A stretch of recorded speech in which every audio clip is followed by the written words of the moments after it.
So what's up mga idol? Magandang umaga sa lahat. Happy Sunday. At medyo maaraw ngayon mga idol.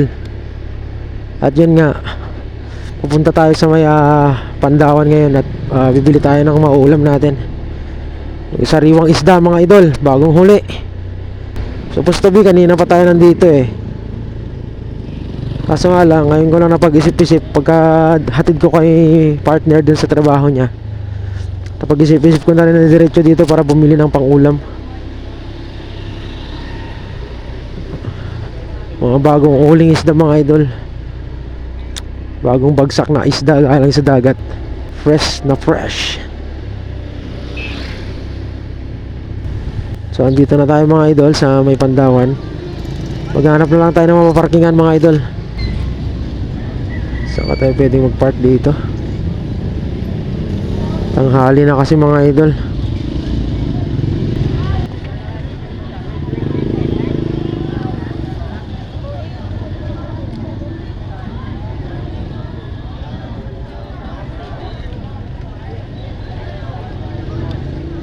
Mag-park sa likod.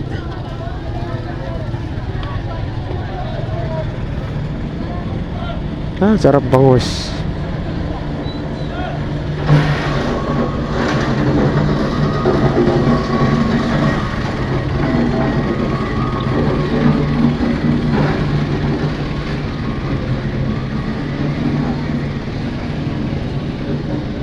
Ito.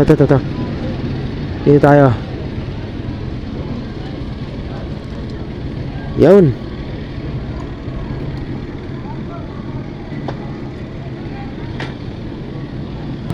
Try natin dito.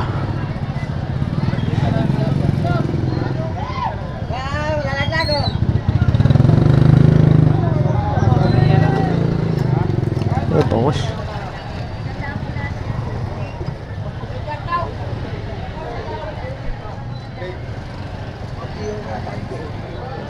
Gaano sa bangos? Gaano sa bangos? 100 po. 100 kilo? Oo, yellow pin 60. Dagupan, 100 o? 100. Mura-mura.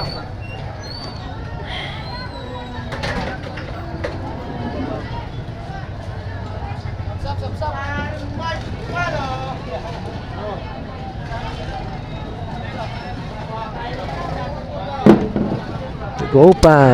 Dagupan.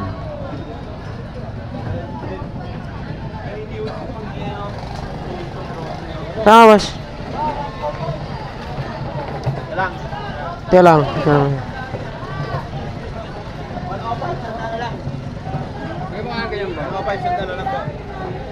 Pa-plastic nga po. May plastic po kayo? Ay, 100 ng kilo. Ay, walang plastic no?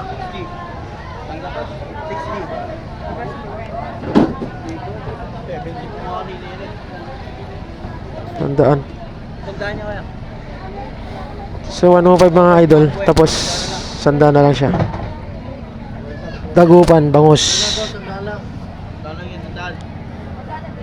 Wala palang lagayan eh no. Dapat pala pag mga ano dito mga idol, pag bibili ka dito, mayroon kang dalang mga lagayan. Kasi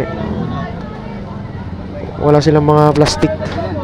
Kasi ganun din galing din sila na sa dagat. So wala silang mga daladalang plastic pagbenta dito.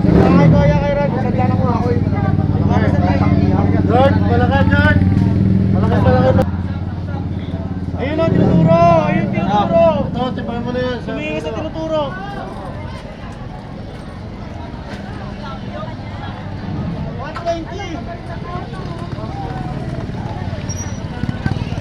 Wala ako dito.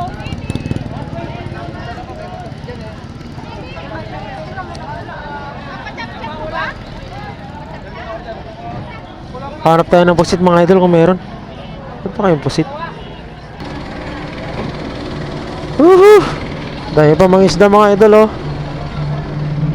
Hindi ka na mahirapan manghuli. Yopi, banye-banyerang isda. Ang dami. Dami pa yung mga idol oh. Dami pa mga isda dun oh. Daming tao.